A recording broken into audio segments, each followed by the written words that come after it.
tökülür, ay cəlalı il tökülür. Bulutlara əl açılır,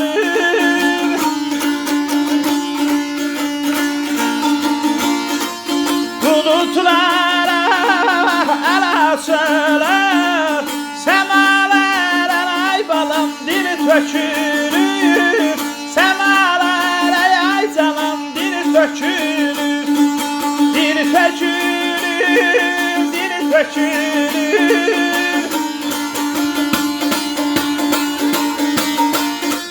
dil tökülür, dil tökülür, səmalara ay canım dil tökülür, səmalara ay balam dil tökülür.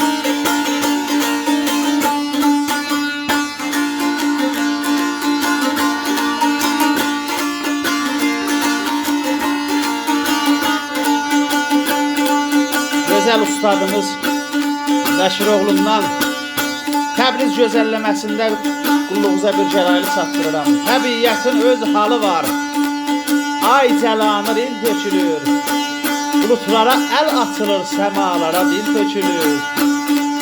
Təh balıdın kayhanı, gül çiçəkli dört bir yanı, köşündə arışanı, yaxasından bal tökülür.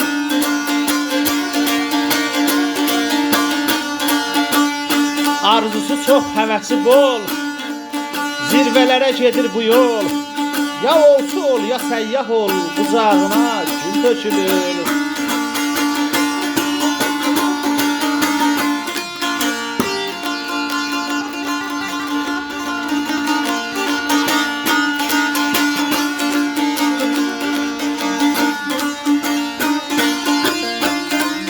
Bəşiroğlu hayat yolu, Bəşiroğlu hayat yolu, təlatumdu ay balam sağ solu, təlatumdu sağ solu, əsir külər vurur dolu,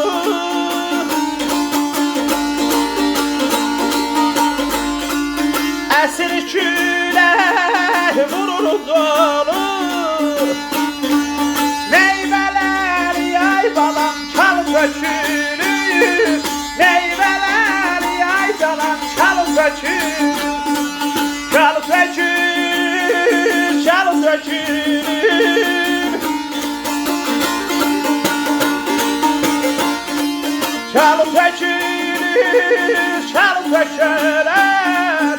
Meyveler yay balam çal tökülür. Bəşiroğlu hayat yolu, təlatumdu sağı solu, əsir külək vurur dolu, meyvələri çal tökülür.